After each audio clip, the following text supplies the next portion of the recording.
Welcome to the instructional video for the Burstner Harmony line TD700. So on the outside we've got fridge vents and external barbecue point.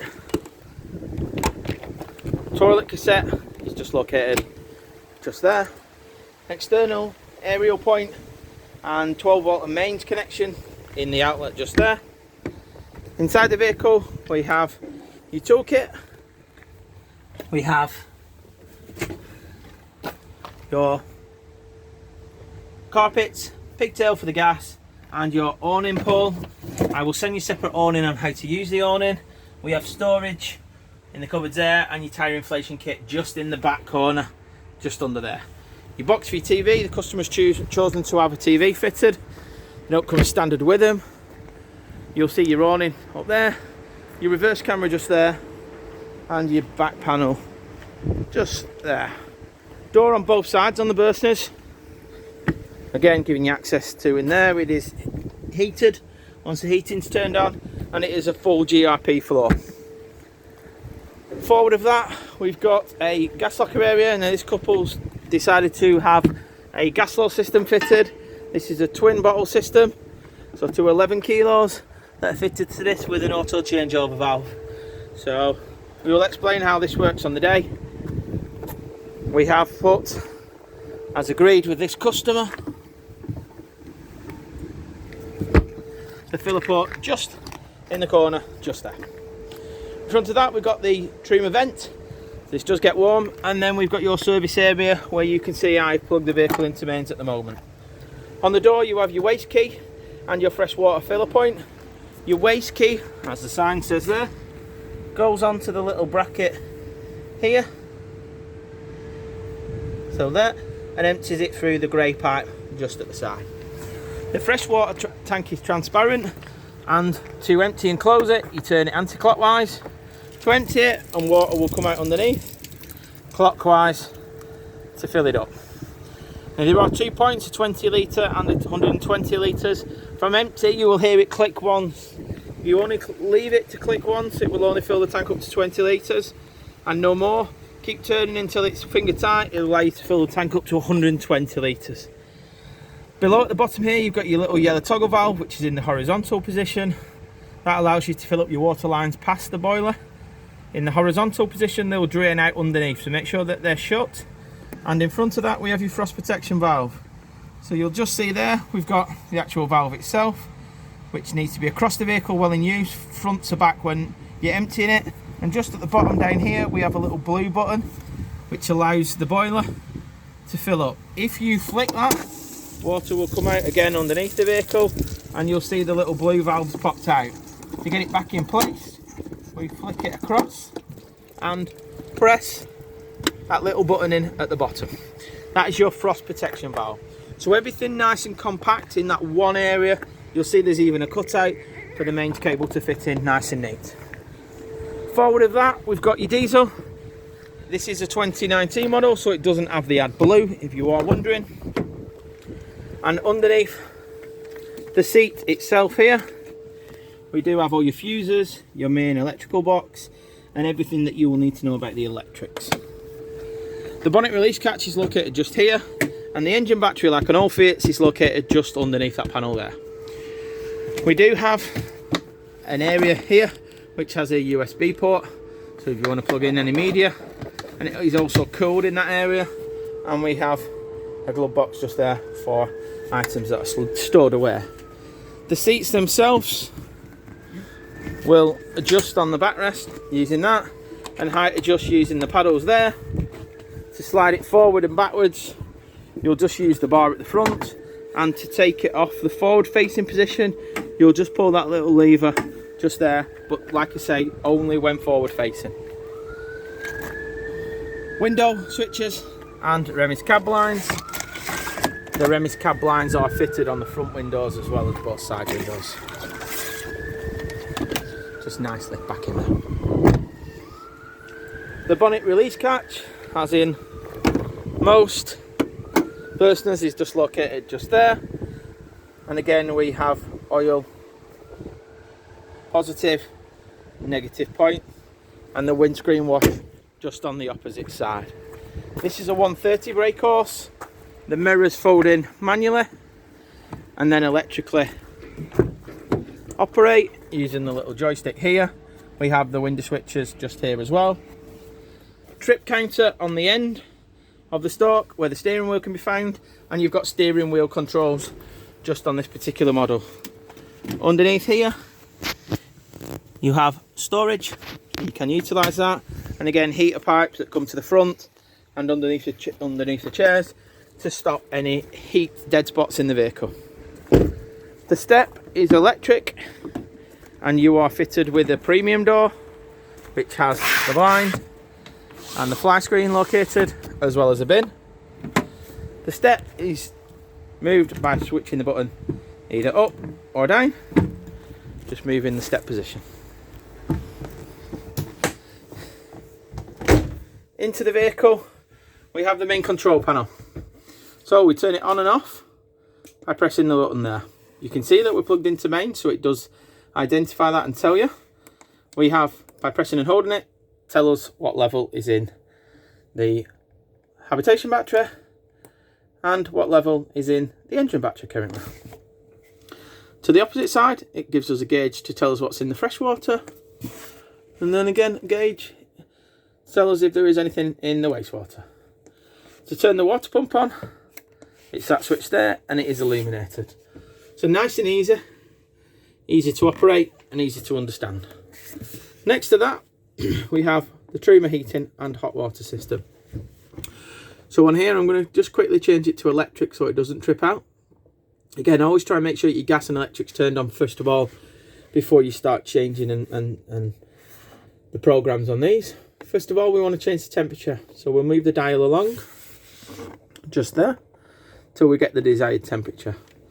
If we want water to work, we turn it either on to eco, which is 50 degrees, hot, which is like a 70 degrees, or boost, which takes all the power away from the heating to get the hot water up to temperature as quick as possible.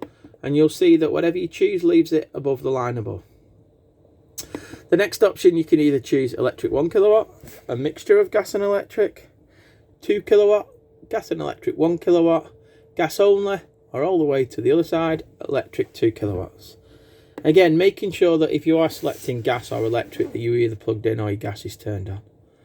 The last option is your heating, so you can either have it on low, high, or once you've had it on high for about 5 minutes and the fan's kicked in, you can then go back into it and select the boost option. The boost then will take the power away from the hot water to get the heating up to temperature. The functions at the bottom, we have some timer functions, a clock if you want to change the time to work the timer settings, or a reset and setting options there. You can also see we have an indicator to tell us that we're plugged into mains. If you want to turn the unit off, you simply press and hold it. And in your pack, it does give you reset options, fault codes, things like that, if you are doing it. I can't stress enough how important it is to turn on your gas and electric before you turn on this unit, and vice versa. Turn off your gas and turn off the unit first before you turn off your gas and electric.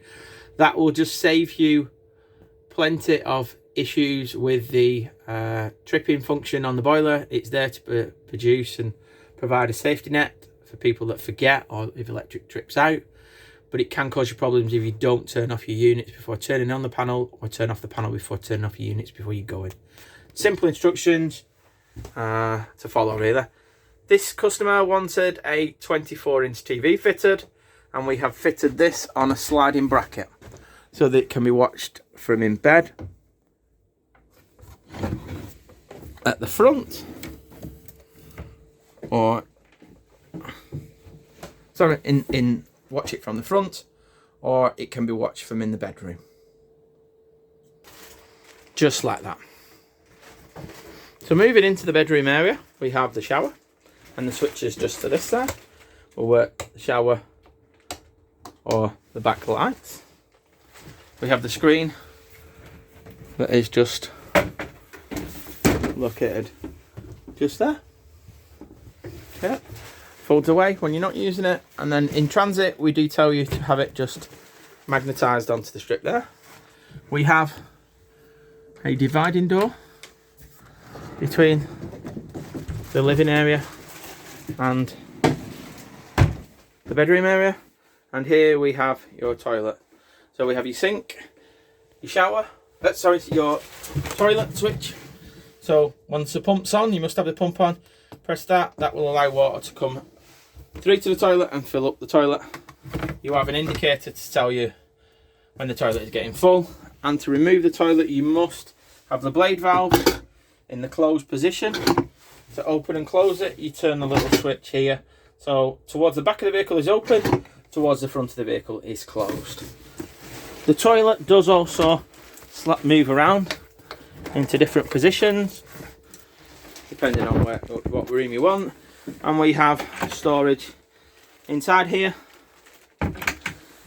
light switch underneath there with the mains plug-in socket, and storage just located just in there.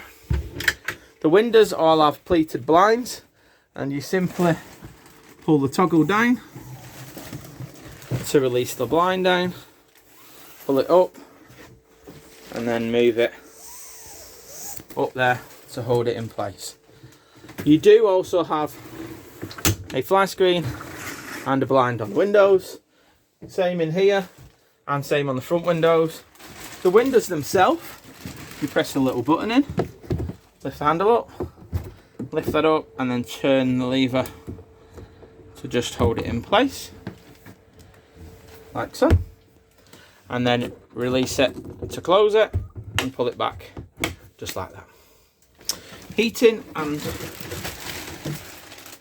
vents into the bedroom area, and in here we have put your carpets, but you have a big hanging rail for your clothes, handles and storage just underneath there. We do have another main socket and a light switch just underneath there, turning off the lights in the bedroom. And underneath the floor we have a storage area for your belongings just there. At the bottom of the bed we do have more storage underneath. By pressing the buttons underneath either side will give you access into it, and it does slide, does the bed, to increase the length of it by pulling the handle and then pushing it back in when you're not using it. Yeah. Kitchen wise, we've got the oven low down, we've got your utensil drawer, and below that we have your main RCD box where you check your electrics coming into the vehicle. Forward of that we've got all your fuses, all your regulators, which are just all labelled up for you there. They're all in the working position as you see them at the moment. Sink and your tap. On the top of the tap you've got all your cold and hot positions. Next door drying, we've got all the light fittings and your adapters for the gas flow system, which again was an extra, and all your main pack for the vehicle underneath there. Above we've got your 3-burner hob, 1 2 3 1 2 3, and your igniter. We've got a plug socket just underneath there, and we've got your grill pan just located up there. The cupboards are all the same, so you'll hear a defined click on opening and closing them, so that's pretty simple. We've got some more light switches just down here which will do the varying lights.